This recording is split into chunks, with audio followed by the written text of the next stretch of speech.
He didn't name you, but I suspect you might be in that hostile group that the president was referring to last evening. Are you hostile? Absolutely not. We've been working diligently, this Congress, to be able to establish a framework so that it's possible to approve NAFTA 2.0. There are real questions that remain. They picked up the old TPP framework. They tweaked it a little bit. Most people would probably agree that this is an improvement. We're finding that there are very few people that want to blow up the agreement and go back to the old NAFTA or withdraw from NAFTA, as Trump has threatened to do. But we've got some real areas of concern that need to be addressed. So first and foremost, we need to make sure that we're able to enforce this agreement.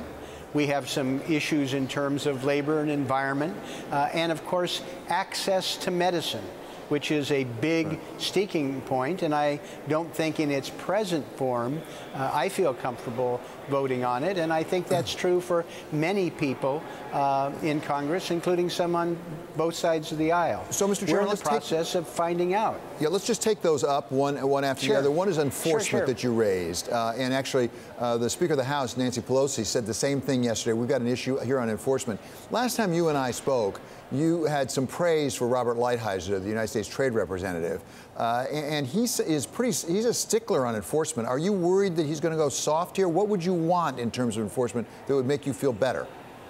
Well, I think what Mr. Lighthizer says sounds good.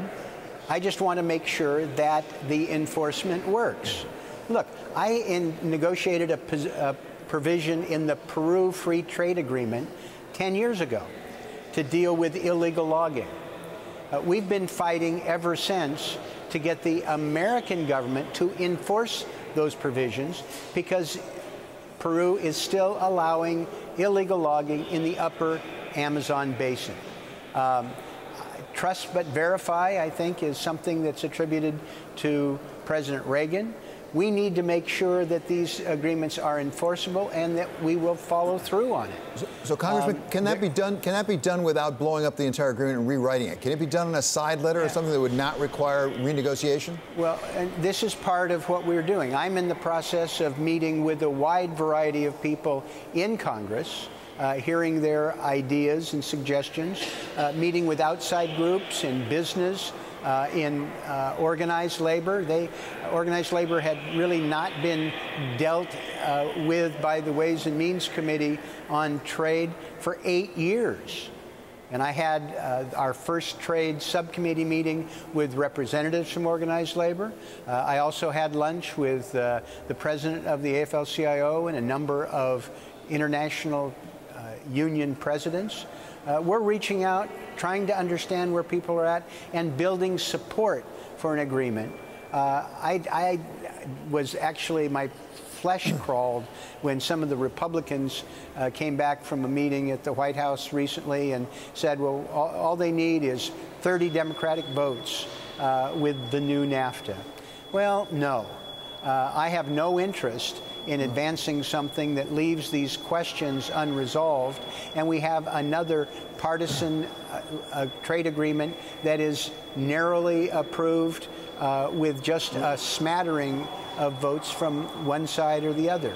I want to have a bipartisan coalition that can move forward. Right. So let's go to the second issue you mentioned, which is labor. And I just mentioned organized labor again, actually. As I understand it, the new agreement, if it were ratified, it would increase the wages for at least some Mexican workers that would have sort of a minimum wage, as it were, for some of the cars that are being manufactured. That's a major step forward, isn't it, in terms of labor? Yes, absolutely. The provision that had been negotiated earlier is a step forward. But that's an example of trying to make sure the agreement is real. This has not yet been approved by the Mexican Congress. Now, they're going to adjourn at the end of this month.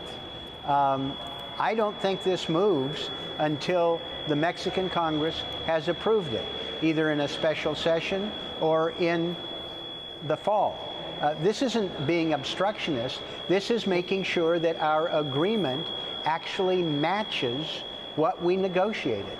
And I think that's eminently reasonable. So finally, Mr. Chairman, there is always a danger in these negotiations of the best being the enemy of the good. As you said, this is a step forward. You want to make sure it's enforceable. We talked with a former U.S. ambassador to Canada recently, Phil Hyman, who really expressed some concern about the timing here with the Canadian elections, that if we don't get this thing ratified, it may all go away. Listen to what he had to tell us.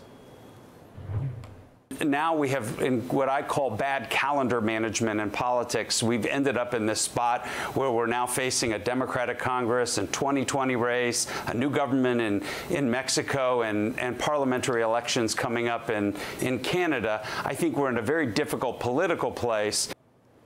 So, Congressman, that's Bruce Heyman, the former ambassador to Canada from the United States. Are you concerned that you might not get the advances that this new agreement provides at all if we don't get this thing ratified pretty quickly? Well, I have had extensive conversations inside and outside of Congress. I have not found anybody, as I said, who wants to blow it up. But the things that I talked about, access to medicine, enforceability, making sure that Mexico follows through on its commitments. These are things that are broadly supported. These are things that can be resolved in the weeks ahead. And if they aren't, I think there's real problems with the agreement. But if we can't resolve these things, there should be problems. We want to have the strongest agreement possible so that we don't have these continued nagging problems.